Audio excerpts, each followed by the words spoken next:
adventure. Hold nothing back. Learn to find ease in risk. Soon you will hone in a new rhythm, for your soul senses the world that awaits you.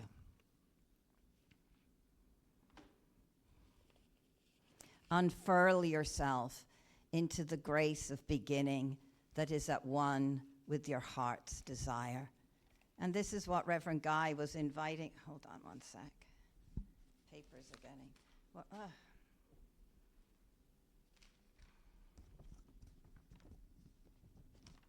This is what Reverend Guy was inviting us to last week. This new state of consciousness, this knowing that, this invitation to change our habits, surviving mechanisms, ways of being that no longer serve, but also an invitation to shift our state of consciousness, because that's where it all begins, awakening to the truth of our divine nature. And so I want to talk about awakening our joy today, because he also talked about the rise of nihilism, which is skepticism, which is, it reminds me of that bumper sticker that used to be around years ago, life sucks and then you die. Remember that one? You know, that. And that it's easy right now. There's a lot of that. And Rev Guy invited us, the invitation was, you know, to rise up and ask ourselves, what is Spirit calling us to? What are we being called to unfurl into right now? And my sense about that is, yes, we do the work of clearing the habits and the ways of being that no longer serve. At the same time, we tap into the I am within us. I love, Laura, what the affirming of the qualities of Spirit.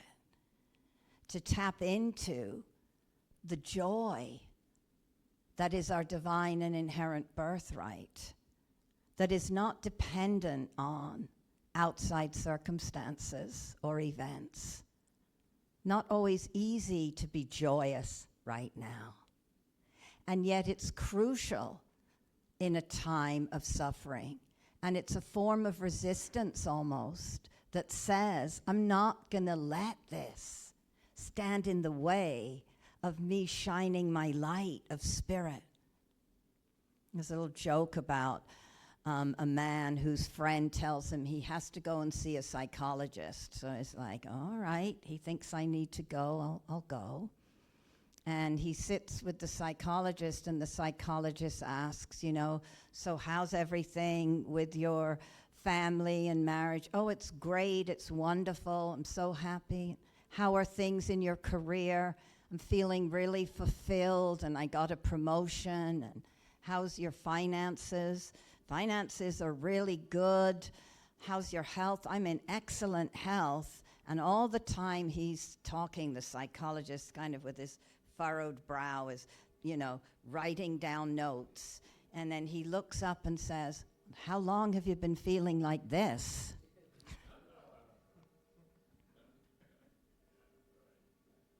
Joy is, you know, far from a reality right now, right? In lots of ways. And yet, I think that's what we're being called to do and being invited to. And to know, as I said, that it doesn't come from outside, it comes from inside. And it's always there. You know, it's the Viktor Frankl quote, you know, everything can be taken from a man, but one thing, the last of the human freedoms, to choose one's attitude in any given set of circumstances. We get to choose how we're going to be, how we're going to respond, how we're going to act, how we're going to be. You know, and we've been taught, you know, life, liberty, and the pursuit of happiness. The pursuit. which indicates or lets us sort of believe that that happiness and that joy is something we have to pursue out there. I'll be happy when. I'll find my joy when.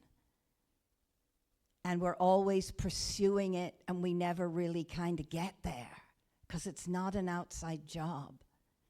And the challenge is that we can't really look for joy outside and look for joy inside all at the same time. The more we look outside, the further we actually get from the true joy.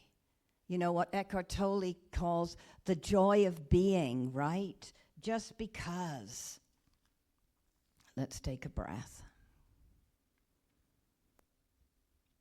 It's a state that can only happen in this present moment, in this breath, right here, right now. And we can be in that state of joy, which is the I am within us, singing its song, shining its light. And we can be grieving deeply at the same time. I think Rumi says, a few Rumi quotes today, says, the hurt you embrace becomes joy. The hurt you embrace becomes joy. And so we choose it. It's something we consciously say yes to. That's what I was doing back here. I wanted to read what Eckhart Tolle says about joy. He talks about the joy of being. The joy of being, which is the only true happiness, cannot come to you through any form, possession, achievement, person, or event, through anything that happens. That joy cannot come to you. It emanates from the formless dimension within you, from consciousness itself, and thus is one with who you are. It's who we innately are. It's inside of us.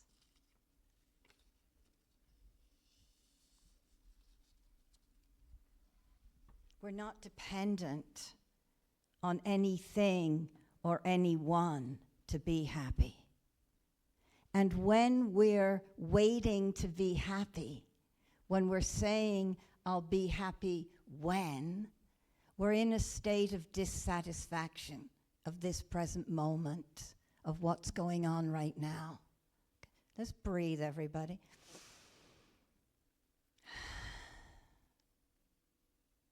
We're in a state of something's missing right now. And nothing is missing right now.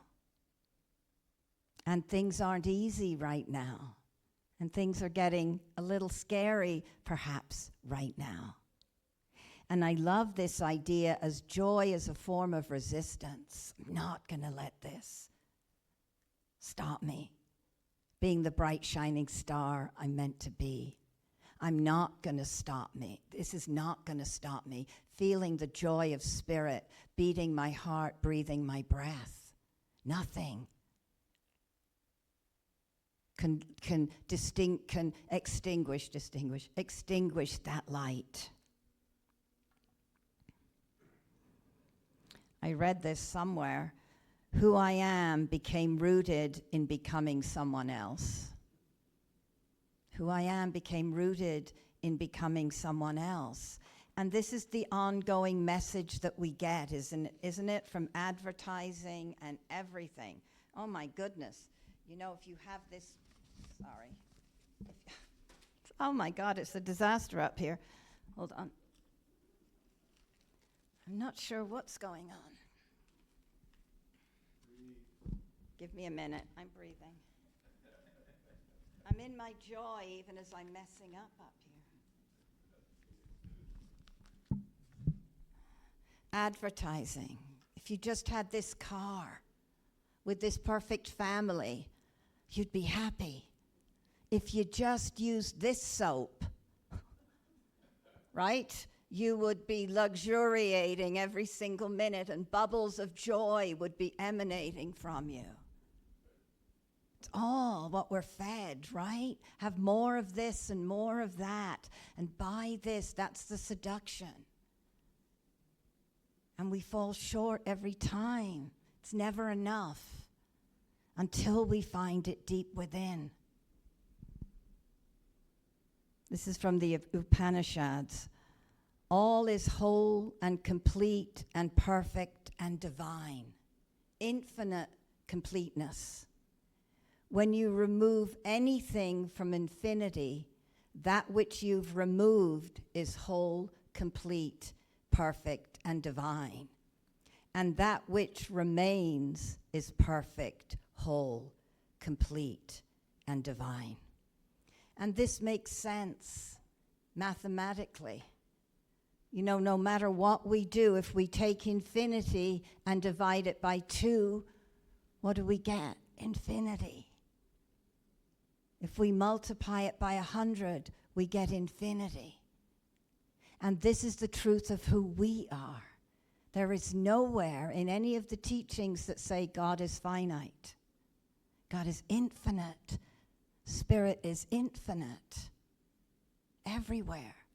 And we could say that we were removed from that infinity. You know, it says that which is removed, anything from infinity, that which you've removed is whole, complete, and perfect. It's a way of understanding ourselves, that we've been created not just by the Creator, but out of spirit. We are spirit. We are that which has been removed in physical form. In non-physical, we haven't been moved anywhere. So we're infinitely joyous. We're infinitely filled with love and compassion and freedom and joy. Let's take a breath.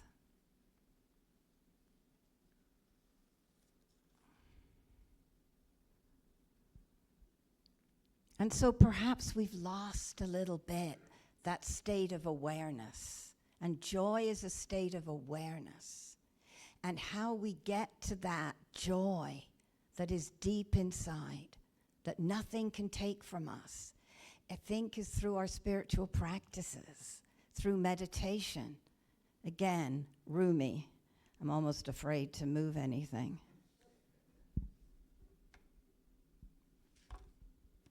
Submit to a daily practice, Rumi says. Your loyalty to that is a ring at the door. Keep knocking.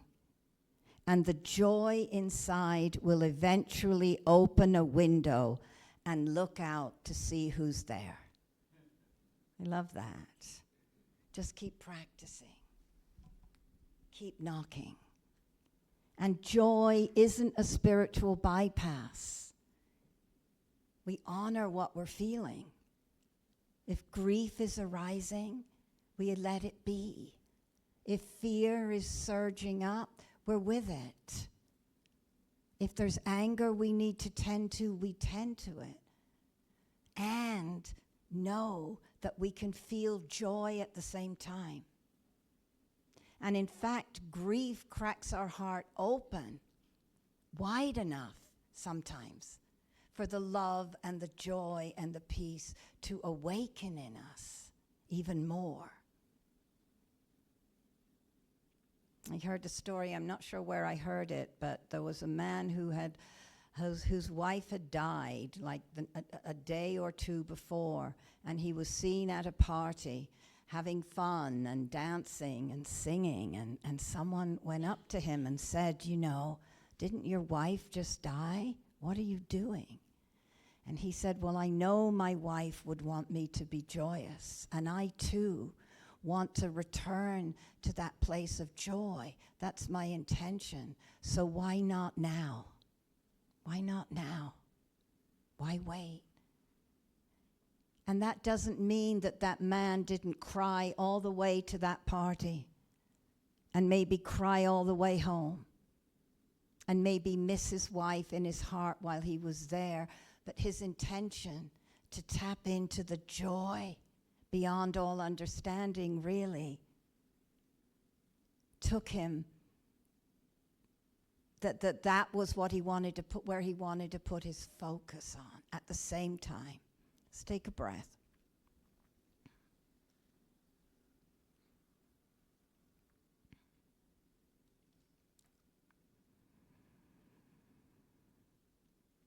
This is from the Bhagavad Gita. A yogi is one to whom a handful of dirt, a lump of clay, and a block of gold are all the same. Each of them equally able to help us on our path or equally unable to help us on our path. We're no more likely to attain that inner fundamental state of consciousness, of awareness, of joy, of peace and love that is the purpose of life through a brick of gold, a handful of dirt, or a lump of clay. We're not going to find it there. We're not going to find it if we wait until, if the politics would just change. If my friend, mother, father, sister, brother, whoever would just stop doing this thing or that thing, or start doing something else. We can't wait. It's here now. And as we entrain ourselves to be in that high state, we take a stand that shifts the planet, that shifts the vibration, the new consciousness, the new beginnings. As Rev Guy said last week, we can't put new wine into old wineskins. We can't just change habits and change ways of being if we still have a belief in misery, lack, limitation. If we still don't have faith in Spirit's love.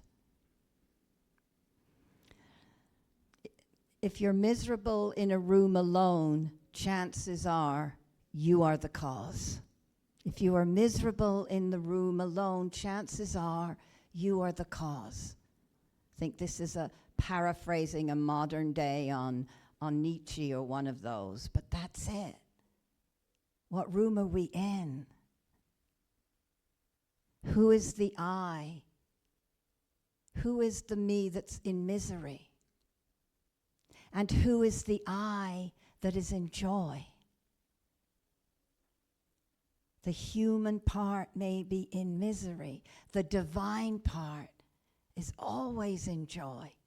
Unharmed, unfettered, untouched, unperturbed by anything that's going on. In our bodies, in our minds, in our spirit, in the circumstances of our life. That joy keeps on keeping on. And so we practice. We practice by coming to gatherings like this. We practice with singing together, dancing together, drumming together, having concerts together, sacred service together. There's a million other ways I probably haven't mentioned, but we know that is our work right now. That's what we're charged with. That's what Spirit wants. To unfurl the grace of new beginnings. To say, I'm not going to let this world take over or get me down to such a point where I forget who I truly am and who I was born to be. And you know, that whole thing about we're convinced that someone or something is the cause of our misery. It's not. Lies within us, deep. Let's take a breath into the joy. And how do we experience joy? That might be different for all of us, but I think there's a quality that when we think about and remember on times where we felt that joy, whether it's with a loved one, whether it's watching a baby be born, whether it's with an animal, a sunrise, a sunset, being in the mountains, being in a spiritual setting. It's almost like the borders and the barriers come down. We're having this experience of oneness. We're just there in that joy of being. There's no separation in those moments. And really, if we're holding barriers and borders, we're really not in our full joy.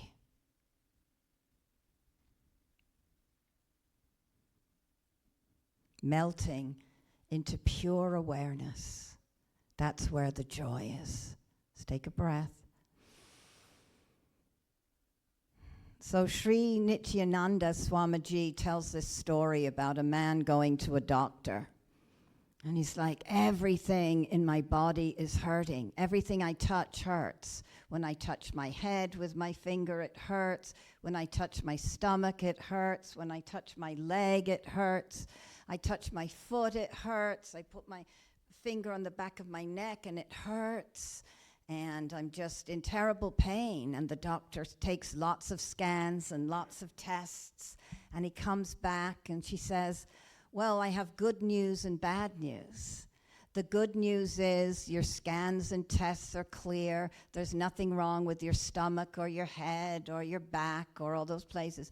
The bad news is you broke your finger. And so everything that you touch hurts. And here's what Sri Nityananda says. Understand, when your finger is fractured, every spot you touch is going to seem painful. When you are carrying incompletions inside you, everything in life feels painful. Life itself is not pain. The finger with which you are touching life is causing the pain. So look in. You need to you need to heal the finger, not try to change life. The finger is our consciousness, is our attitude, is our awareness. Being in that connected awareness right here, right now, melting and merging in that connection to self, into others, and into the divine. When we do that, miraculously, that which in our world hurts is softened. It's softened. And the only chance for joy is here in this moment and the next, and the next, and the next.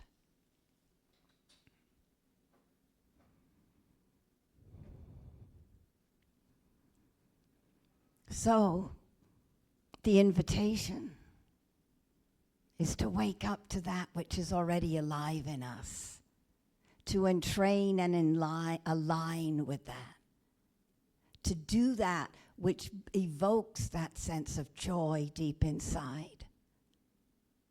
And to know that, joy is a necessary part of what needs to happen. This woman in our world right now, Adrienne Marie Brown, she talks about pleasure activism, reclaiming pleasure as an important act of reclaiming the wholeness of our lives. To be that joy. And this is from White Eagle. Don't feel guilty for feeling happy in these difficult times. Being sad or angry doesn't help at all. Resistance is resistance through joy. You have every right to be strong and positive, and there is no other way to do this than to adapt a beautiful, joyful, and radiant attitude. This has nothing to do with alienation, ignorance of the world. It's a strategy of resistance. And I think that Spirit is inviting us at this time of new beginnings, to awaken to the truth of our divine and inherent nature, the joy of being, being present in this moment with you. That's joy, connecting. Sonny's experience with the man on the street, joy in that connection. There's only one of us. That's joy. Joy, choosing it. I'm choosing joy today because that's my affirmation of resistance to what's going on. That's the greatest gift that I can bring to a world that's in fear and in the midst of skepticism. I'm bringing joy today. So let us pray and take a breath. And I just want to say, if you're not feeling joy in this moment, that's okay too. It's fine. Just hear the words and know it's there. There are many times in my life, and I'm sure yours, where I have felt that I can't quite tap into that joy, but just knowing it's there. That there's the me that's grieving right now, or the you that's grieving or going through a challenging time, that's troubled, that's scared, whatever. We honor that and know that there's a you and a me that is not touched by any of it, that is in that joy and that love and that peace and that grace. So we give all to joy this day. We give all to love. We give all to peace and compassion. And we breathe in one breath, one light, one power, one presence, one joy, knowing that's all there is, all there ever will be, and all there ever was. That everything that happens in this world of form is temporary. It's shifting and it's changing. And as we grab at something out there that brings us happiness, then a few moments or days or years later, it's gone, and then we grab again, and on and on. This is the joy that never ceases. This is the love that is ongoing. The realm of spirit shining forth as each and every one and all of creation. And I'm knowing for us that we claim our divine and inherent birthright of joy this day. We sing our joyful song. We speak our joyful word. We open our heart in joy. We find the joy in the smallest of things and in the biggest of things. And we let go of the pursuing of it from the outside. And we turn our attention inward. We hone that joy through our spiritual practices. We remember it.